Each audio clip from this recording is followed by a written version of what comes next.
So I that's the same thing. It feels like you said because it's functional. Probably that you would use because you're in the and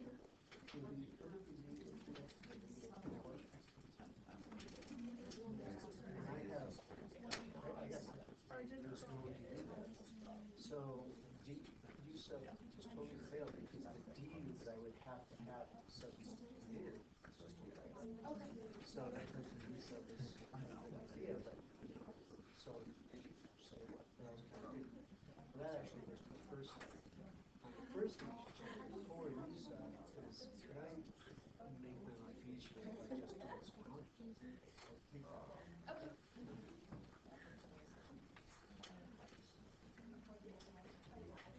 you doing? So if you're on 11, a big part of 11, a big part of calculus is fail or try and reject. I don't want to say try and fail, but try and reject or try and revise. I looked at 11, I thought that's a U sub because it's a function within a function, yeah? When I got into the details though, when U is x to the negative third plus 1, what's du? Negative 3x to the negative 4, I didn't remember, sorry. Negative 3x to the negative 4, it's not there. There's no du there. I can't make that. And so U sub, while logical, because it is a function within a function, is out. You should actually look at the first step. The first step is, can I just integrate it the way it is, or can I distribute or do some kind of algebra so it's just a sum? And can you do some kind of algebra so 11 is just a sum? That's what you should do. Okay, it's not a U sub fails. Try doing that instead.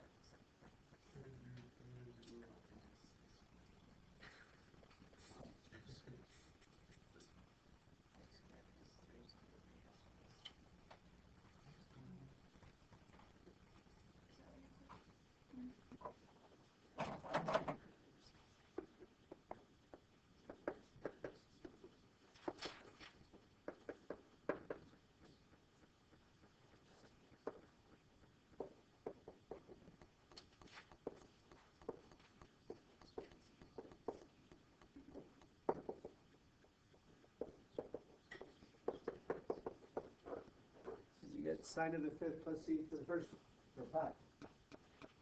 Yes.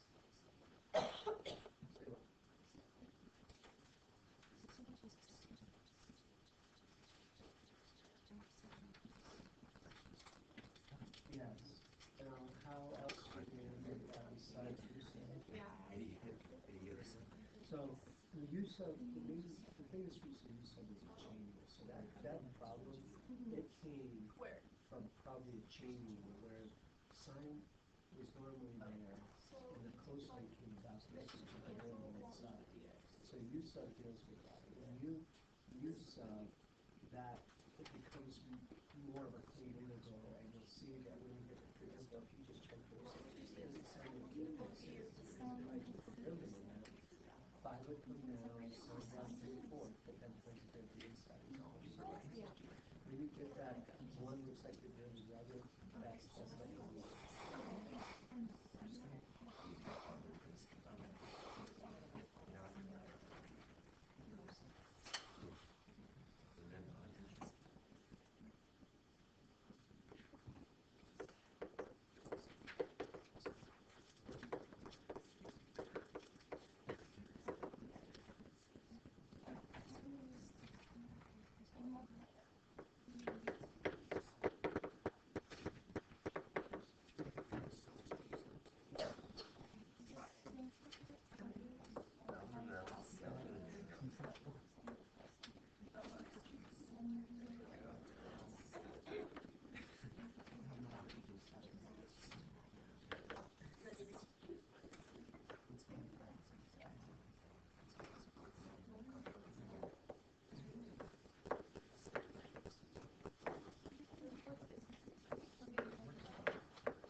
Did you get x squared plus 3 to the 3 halves?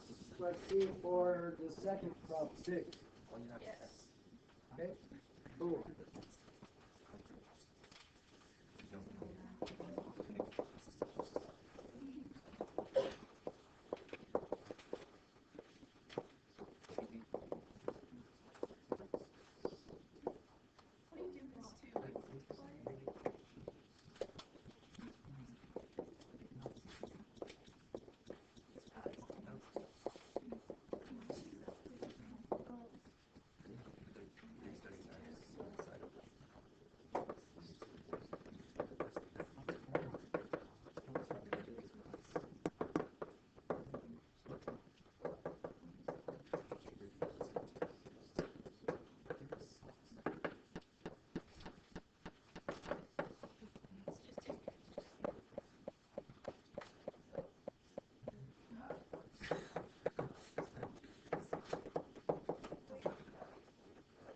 You get something like that for 11, x to the negative fifth over negative 5, plus what I guess I should have written as minus x to the negative second, plus x plus c.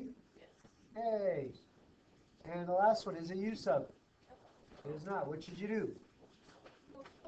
Multiply it out. Okay, so it is x to the 3 halves minus x to the 1 half.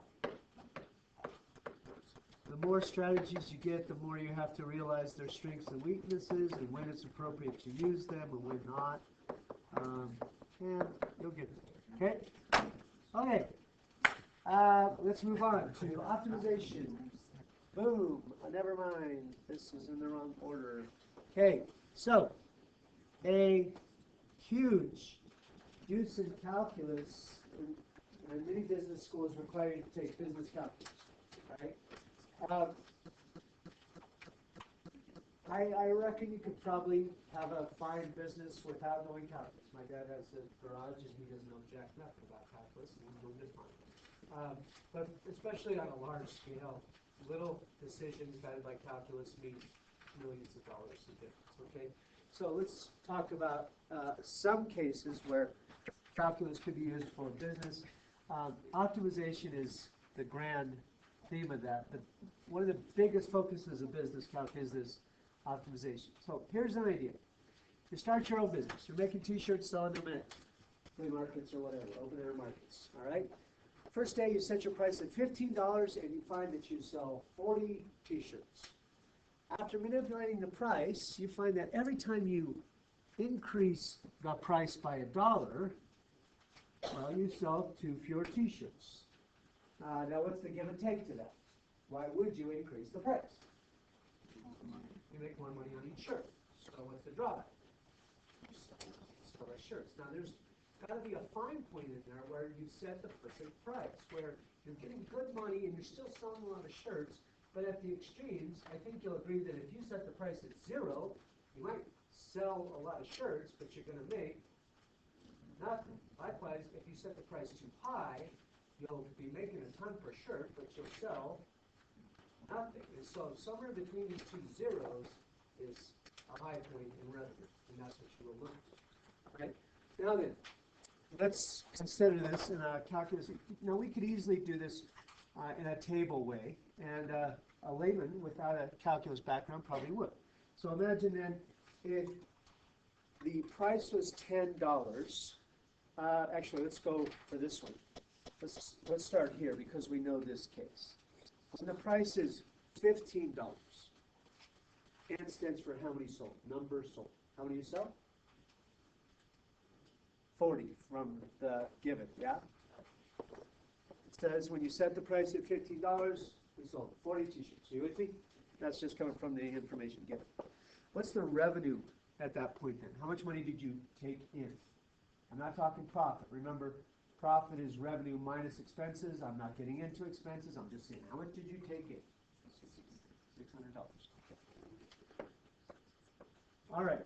Now, let's talk about this. Every time you jack up the price by $1, you sell 2 fewer shirts. So let's say we set the price instead of 15 at 16. Now you'll sell 2 fewer shirts, so now you'll sell 38. How much revenue do you get there? 38 times 16. Feel free to use your calculator.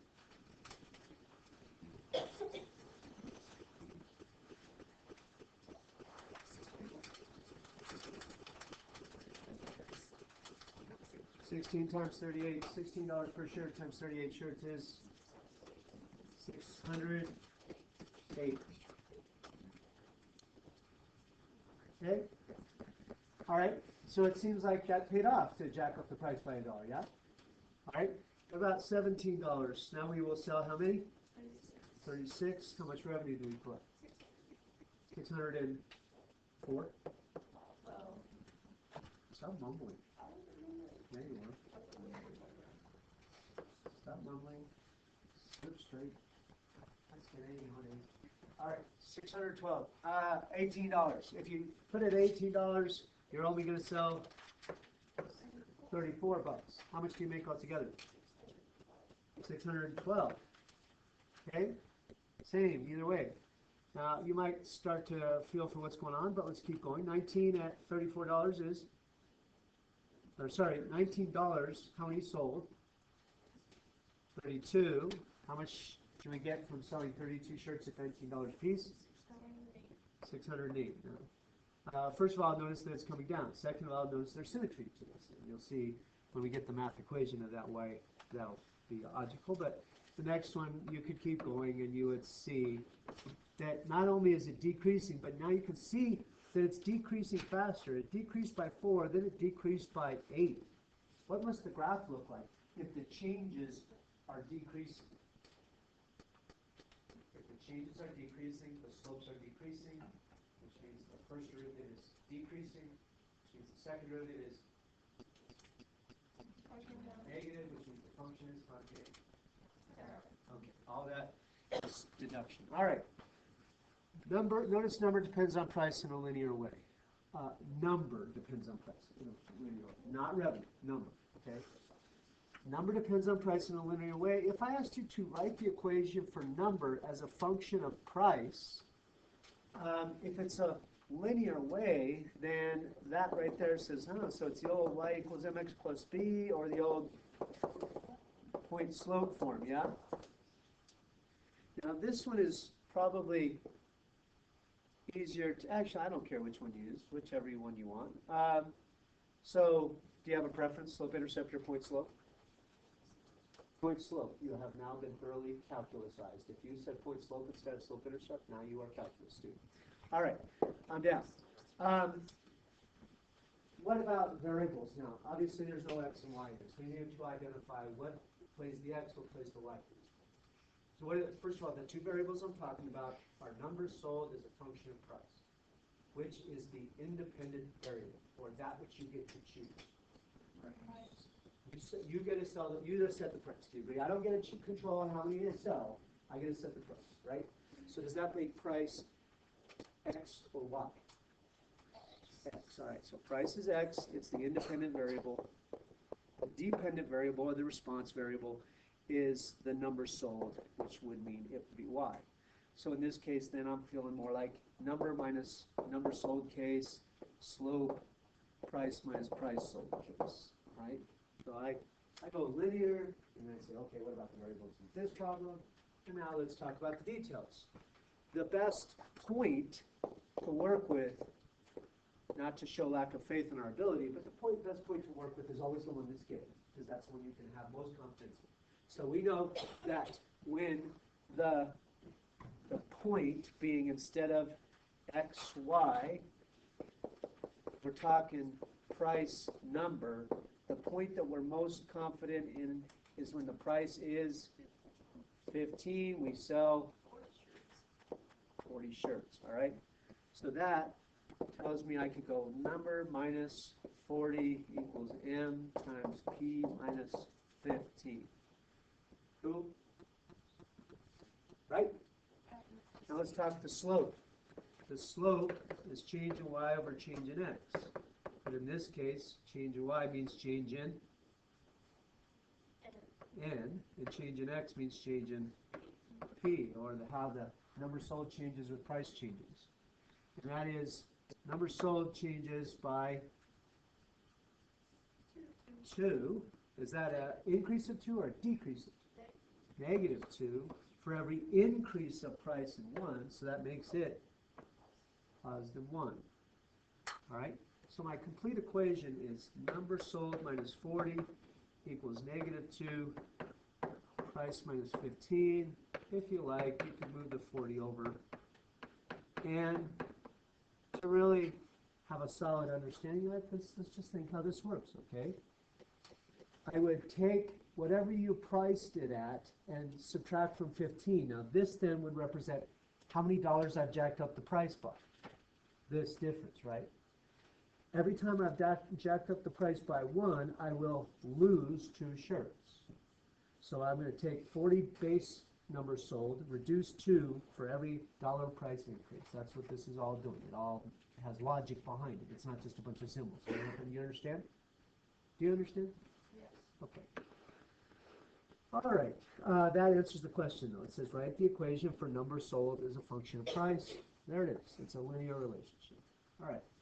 Revenue depends on numbers sold and price. Every time you found revenue, how did you calculate it? When you told me that revenue was 600, how'd you find it? All right, so revenue is numbers sold times price at its most basic level in the business. When you're selling something, it's just about how much you sell and how many, or how much each one is. Unit price times number sold. All right. Now, if we want to maximize R, if we want to find a maximum of R, we want to know where R prime goes positive to negative. This is pretty much what I set up here, right? But we've also talked about how three variables is terrible. And if we can get it down to two variables, it's much better. So we want to now sub to get to two variables. Now we definitely want to keep revenue because that's what we're trying to maximize. That's got to stay. What about an NP relationship? Is there an NP relationship I could substitute in to get it down to 2? Yeah, right there. This can go in for N. And if I take 40 minus, I guess it wouldn't be terrible to distribute in terms of about to do calculus, but I'll do that in a minute, times P. So in its cleanest possible sense, something like maybe 40 minus 2P plus 30 times P, or 70 minus 2P times P is revenue, right? Or even 70P minus 2P squared. That's a pretty doggone clean revenue equation. What's the shape of that graph I'm expecting? What's the shape? Yeah, parabola, opening down. And so, does it make sense that I'm going to find a critical number that produces a max? Yeah. What is R prime? 70 minus 4P, which equals 0. To find where it goes flat. 70 equals 4P means P is 70 divided by 4, or 35 divided by 2, or $17.50. Now, if I were to sign test that to ensure it's a max, and we know the shape, so we kind of know it's a max, all right? But just for the sake of it, you won't always know it's a max, it won't always be a parabola for these problems, so just for the practice of it. For a small p less than 1750, like 5, wouldn't that be 70 minus 20, so positive, right? Implying the revenue is increasing up till we get to 1750, and after that, if I put something after 1750, like saying the price at $1 million, the revenue prime would be negative, revenue starts to decrease. And so 1750 produces a max, and shoot, I think I did both of these questions together, yeah, didn't I? Sorry, I think I got it wrong. This question was just use your answer to write R as a function of price only, so there you go. The next question is find the best price by finding where R prime goes positive to negative. That's this work. Sorry, I was just so anxious to get to the calculus, I cranked it out early. Are you with me? Last question. This is the revenue equation. And you have pretty good calculus knowledge, or even this one here. But do you need calculus knowledge to find where the top of that revenue curve is? Don't you just need good pre-calculus knowledge? It's a parabola with zeros at 0 and 35, yeah? So wouldn't the halfway point be between 0 and 35, so 1750? Okay. Now, the last part of this, and the most important part, is answer the question. It says find the best price. Did we do that? We did. It also says what is the maximum revenue? Did we do that? No. We did not, all right? So if we go to the maximum revenue, we can try and find it in a table or extrapolate from the table. The best place to probably go is to say the revenue, when you put 1750 in it for the price, is 70 times 1750 minus 2 times 1750 squared. So the maximum revenue is, whatever that comes out to be, 4919, I got it, you just chill. I know you already got it? Thank you. I'm getting $612.5, do you agree? $612.50 is the greatest possible. Okay, that is one of infinitely many optimization problems. Now this is going to probably aggravate you as you go on, but they're not all the same. In fact, they're rarely the same. They're all different. And that, if you choose to look at the glass half empty, is bad for you. But me, I think that's great. Variety is the spice of life and all. Why don't you try one, please? Try one of these. It'll take a while. These are rough. I'll help you walk around and let me know. I don't know if you necessarily need to do the table here.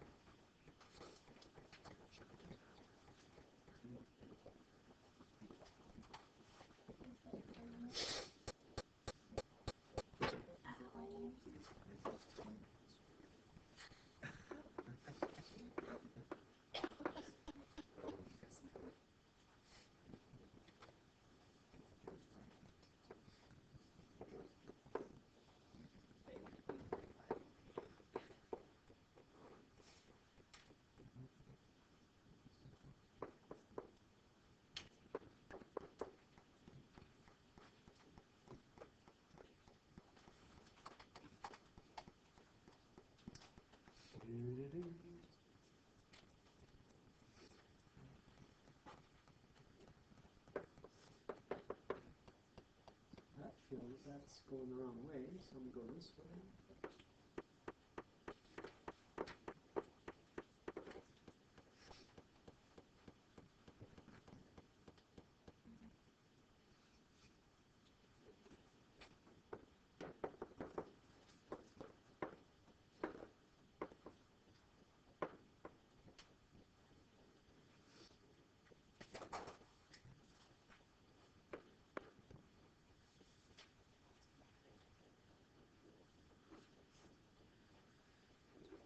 Phew. It's taking me a while. It's still growing pretty good. Maybe I'll bail the table.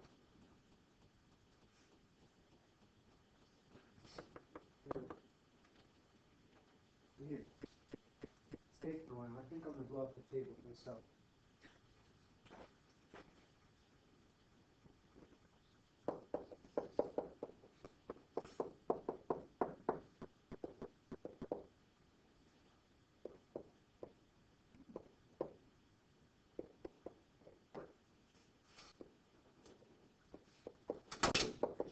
Oh, baby.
I don't want you to copy such things. That's what I'm doing again.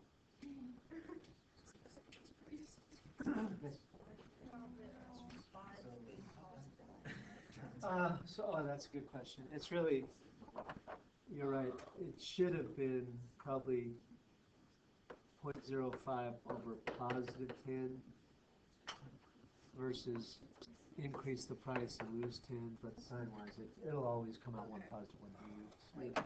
You're right, I forgot the original. Sure, would you rather? Yeah. Sure. Question is, could you just use cents rather than dollars, and that's fine too, absolutely. Actually, it would probably make more sense to use cents, should we, should I?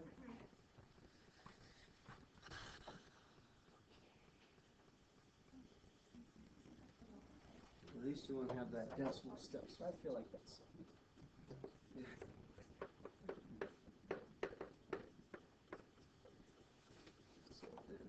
My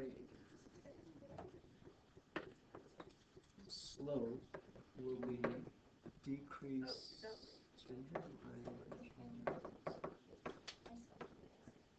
number changing. Oh, do I have this upside down? I think I had this upside down, didn't I? I think I had this slope wrong anyway. Or is it 42?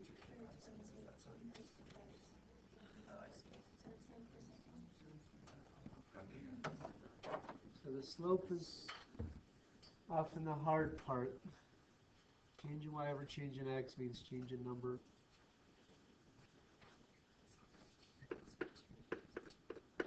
Or changing x, changing price. So change in number is 10 more sold for every decrease of 5. You're right, cents are better. Good job, kids.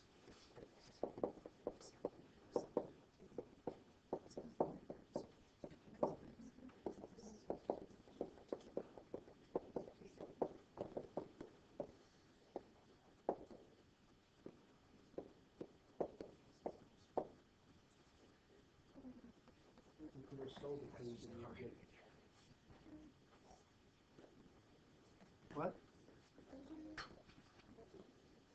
You're getting 500 minus 2p for a number sold equation. How about you? You agree?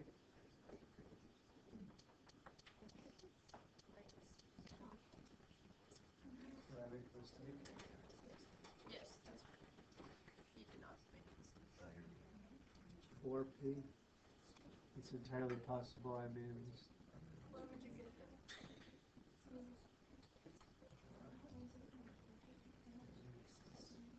Did I do the slope correct? Yeah. I sell 10 more, so plus 10, for decrease of 5 cents. That feels right. That's number per cent. Do we agree on the slope? Do you agree with my slope? Or 2? Did you get 2? Okay. All right, so now that I know the number sold equation, revenue will flow. Revenue is NP, number sold times price of each.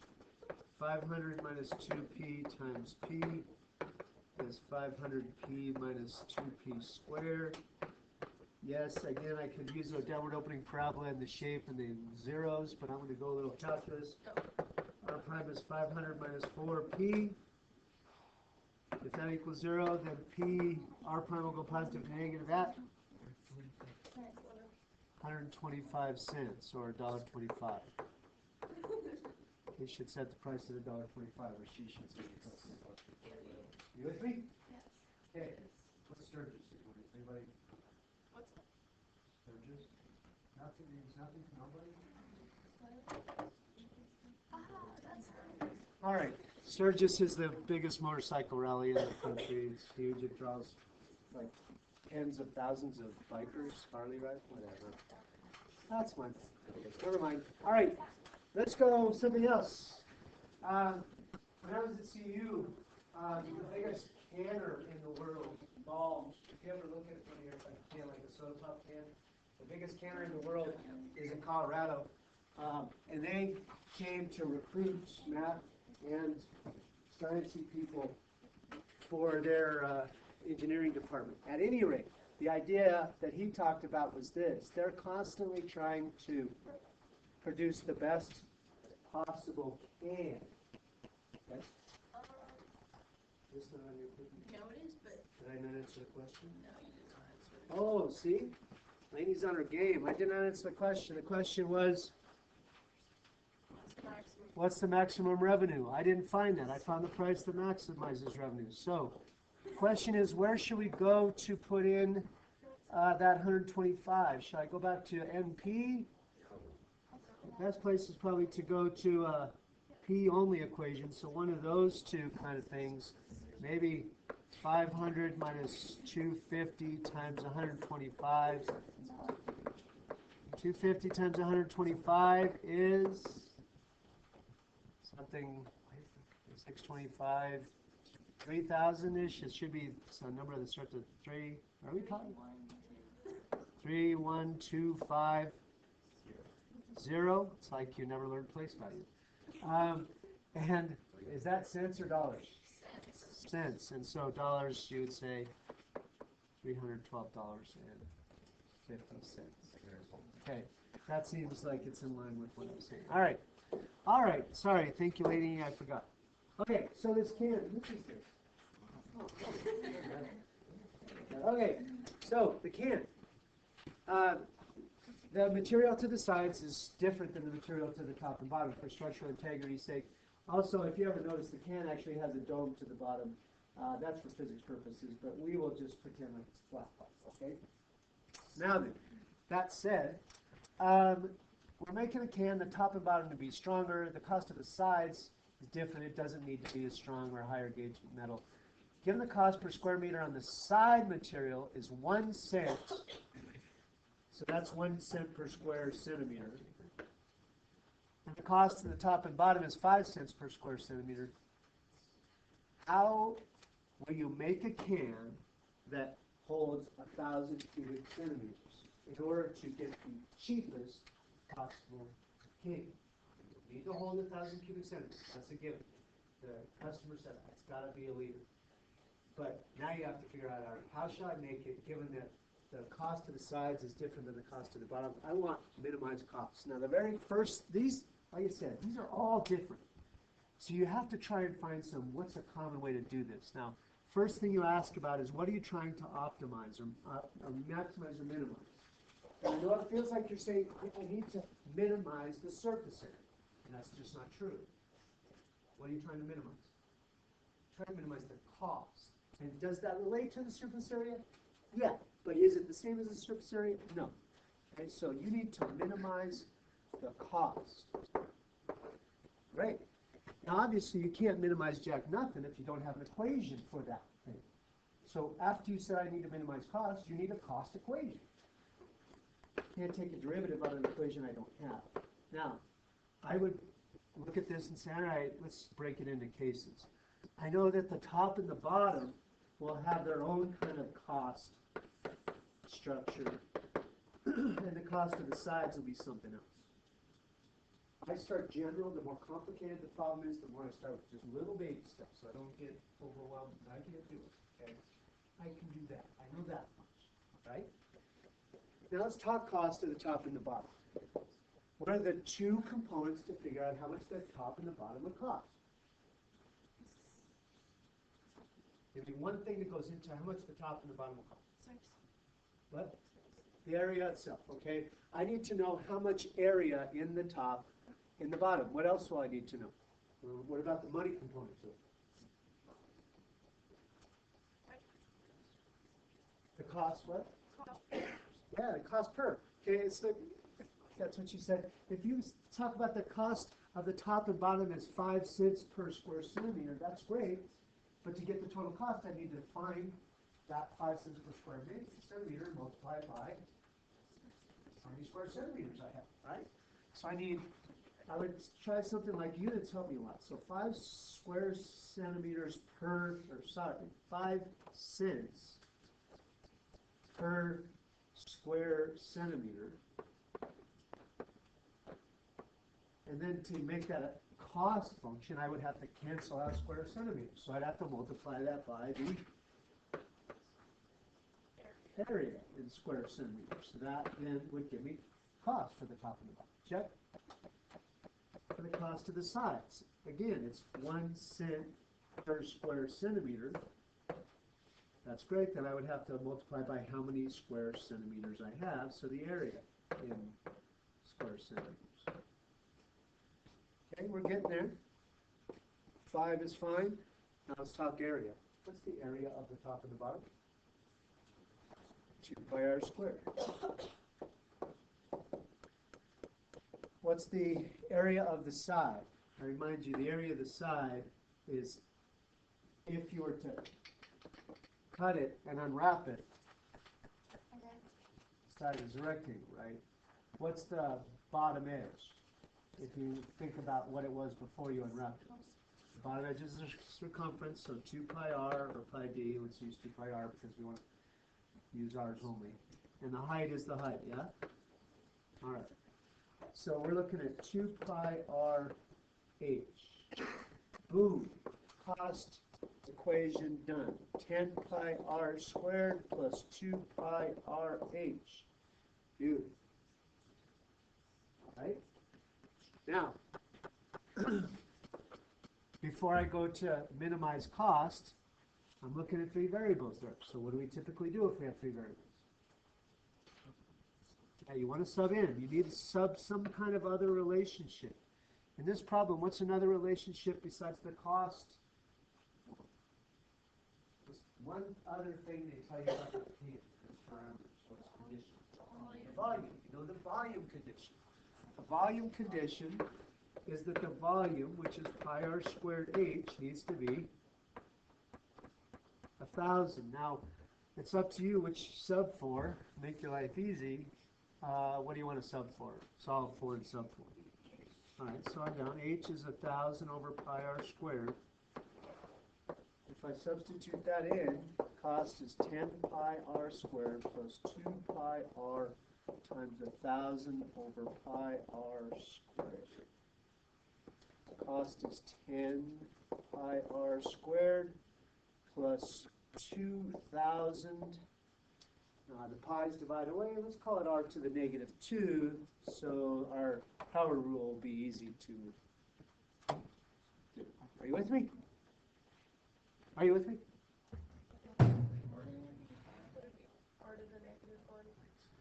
guess, if you want to do the algebra correctly. Okay, yes, you're correct. Okay, thank you for thinking critically. Now, what should we do? The whole goal is to find where cost stops decreasing and starts increasing. So take the derivative.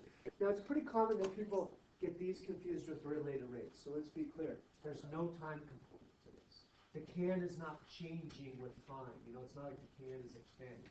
I'm just saying, if R is set here, what's the cost? And if R is set here, what's the cost? And if R is set here, what's the cost? So there's no time component. It's how cost changes with different choices in R. So it's dCdR, not dCdt. You with me? So in other words, when I take the derivative on this, it's just a normal derivative. I'm not going to have any dCdt, drdt. There's no t. You with me? Yes. Okay. So C prime or dCdt or dCdR, whatever you want to call it, C prime is fine. What's the derivative? 20 pi r. What's the 2,000 r to the negative second, or over r squared. We? All right, now I need to find, before I can see where it goes negative to positive, I need critical numbers. So let's see where this is 0 or undefined. It's hard to see where a difference goes negative or positive and so on, so I'm going to get a common denominator. Common denominator is r squared. If I get a common denominator, I get 20 pi r cubed minus 2,000 in the numerator. Okay? So my critical numbers. C prime is undefined if r is 0, but that is stupid. That's stupid. I mean, what kind of can has no ratings? That's dumb. That's a minimum, right? That's a, okay. That's actually just ridiculous. It's, no, there's no can there, yeah? Okay, what about C prime equals 0? Now that's where the top would equal 0. So that's 20r cubed minus 2,000 equals 0. So r cubed equals 2,000 over 20, or 200. So r is the cube root of 200. Right? It's a rough day. Cube root of 100. Yes, cube root of 100. What is the cube root of 100 roughly? What? Oh, golly gee, willikers. The pi. I lost my pi. 20 pi r squared minus 2,000. Let me try it again. If at first you don't succeed, try again, right? So r is 2,000 divided by 20 pi, and then cube rooted. Am I good so far? R is then the cube root of 100 over pi. Am I cool? Okay, now 100 over pi is probably 33-ish, 30-ish. Cube rooted is probably 3-ish, so I'm talking a 3 centimeter can, 3 centimeters, 6 centimeters in diameter. That sounds pretty good. Now, 6 centimeters. The question then, did we answer the question? Make sure you answer the question. Actually, I could identify if that's a min or a max. Do you agree that for a small r, this would be negative? And for a big R, this would be positive. And so if our C prime went negative to positive, wasn't that a min I just saw? Yes? Okay, so that is a minimum. C prime goes negative to positive at that point. So we're cool. The only question then is to answer the question. It says find the dimensions that minimize cost. So I have one of the dimensions. I need to set the radius at the cube root of 100 over pi centimeters. The height is, what's the best place to go for the height? Yeah, go to this guy here. The height is 1,000 over pi times that guy, the cube root of 1,000 over pi quantity squared. Boom. How many homeworks do you still have? Wow.